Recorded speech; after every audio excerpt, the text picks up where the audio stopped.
here in your keyword research template.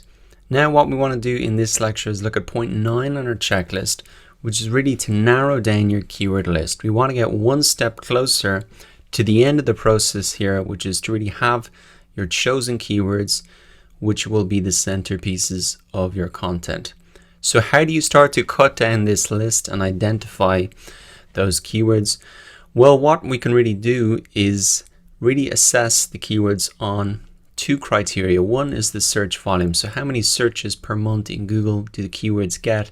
That'll help us identify which of these topics are the most popular and also which of these keywords are the most popular, because we want to create content where there's interest. The thing what we don't want to happen is spend a lot of time writing something, figuring out that actually only 10 people a month search for that. We'd be much better off investing the same amount of time and energy into a keyword that maybe gets 1,000 searches per month. Search volume then is the first thing that we're going to look at, and we're also going to assess really the commercial intent, the business value of certain keywords, and we can do that using cost per click data as a guide. I'm really going to explain how we're going to do that with a real example. So we can use two different tools to find out this information: the Google Keyword Planner here and the Google Everywhere Chrome extension. Let me get started with the Google Keyword Planner. Essentially, the process is going to be the exact same. We just take our list of keywords, pop it in here, and we're going to get our search volume and cost per click data.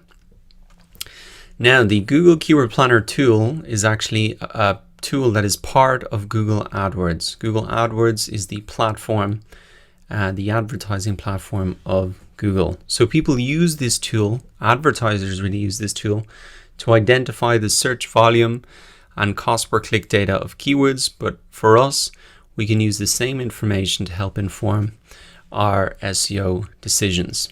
Now, once you arrive into the Google Keyword Planner tool, you'll be faced with this particular screen here. Now, one thing to note is when you do sign up to Google AdWords, you can do it with a Gmail account. It's absolutely free to do. You may see that you are being asked to set up a campaign. You don't need to do that. You can actually skip through that process.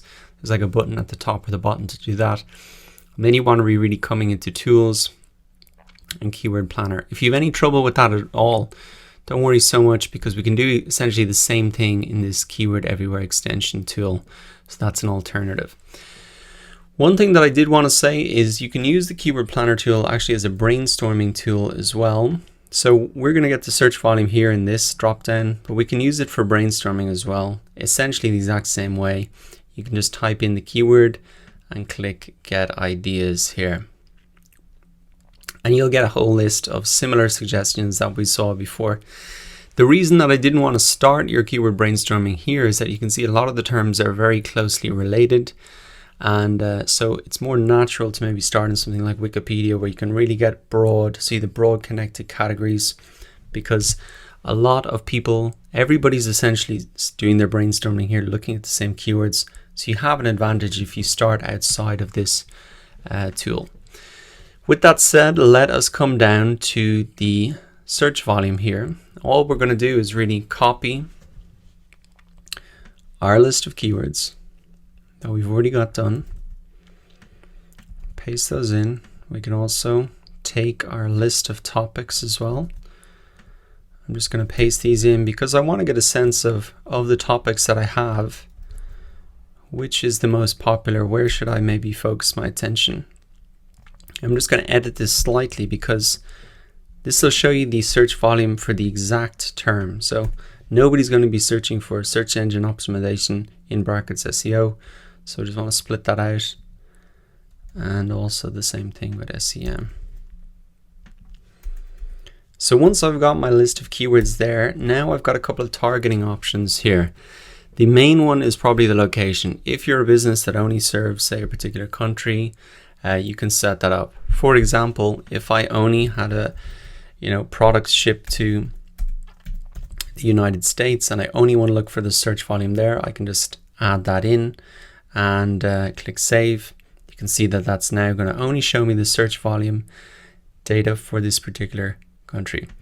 Now, as I have a more of a global business, customers can come from everywhere. I'm just going to leave that off. So remove that and then click save. Now I'm going to get the search volume. What I can see here now is a list of the keywords, the average monthly searches, and also the suggested bid, which is essentially that cost per click data. What I can do is maybe organize this list top to bottom in terms of the average monthly searches. And to do that, I can just click on this column here. Now, no surprise for me that I can see out of all of the topics that search engine optimization is essentially the biggest one. And after that, we move down to some of the social media marketing, email marketing, etc. So that can give you a very high level view of, okay, where's the interest between my different topics? Now, as we move down the list, I guess where we want to focus most of our attention is identifying those longer tail keywords that we found and seeing the difference between those. And I think the range you want to stick with was maybe between 500 searches per month and maybe 2,000, 2,500. I think they aren't going to be as competitive, but they're going to deliver not enough search volume. Now I can see that some of my list is being hidden here, so I might extend this out to 50 rows and I can start to see it. So it's good for me to know something like SEO checklist, 2,900 searches per month. I think that's kind of within my range. Even moving a little bit further down, campaign marketing, SEO audit checklist, kind of similar, 480 searches a month. So these are keywords that I'm starting to like.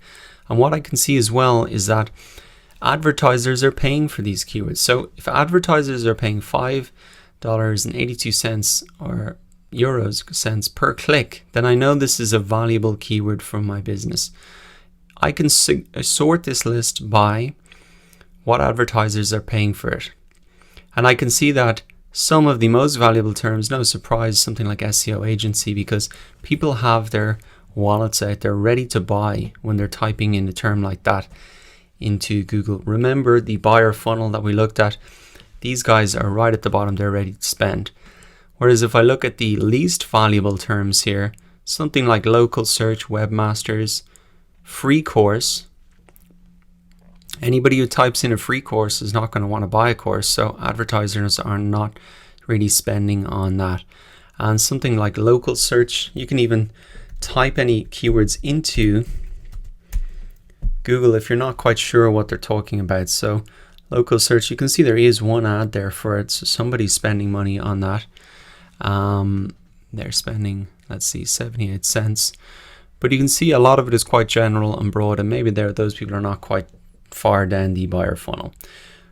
Essentially, you want to assess then the keywords based on average monthly searches and suggested bids. And you can do essentially the exact same thing with the Keyword Everywhere Chrome extension. You take the same list. What you can do is really, instead of pasting it into the Google Keyword Planner, you just click on the icon here in your browser. You can see that there is a place to paste in the keywords. You can take the keywords from your list, copy those in and paste those in, and you can get the search volume and cost per click. Now, the one caveat with this tool is that it doesn't do the location targeting as well. You can change your settings, and I'll show you how to do that. But it only really shows search volume for these different countries for the moment. I think they're adding a lot every single time, but the targeting is much better in the Google Keyword Planner tool. You can narrow it down to specific cities even. So that's essentially the one caveat that there is between the tools. So have a look at those two different tools.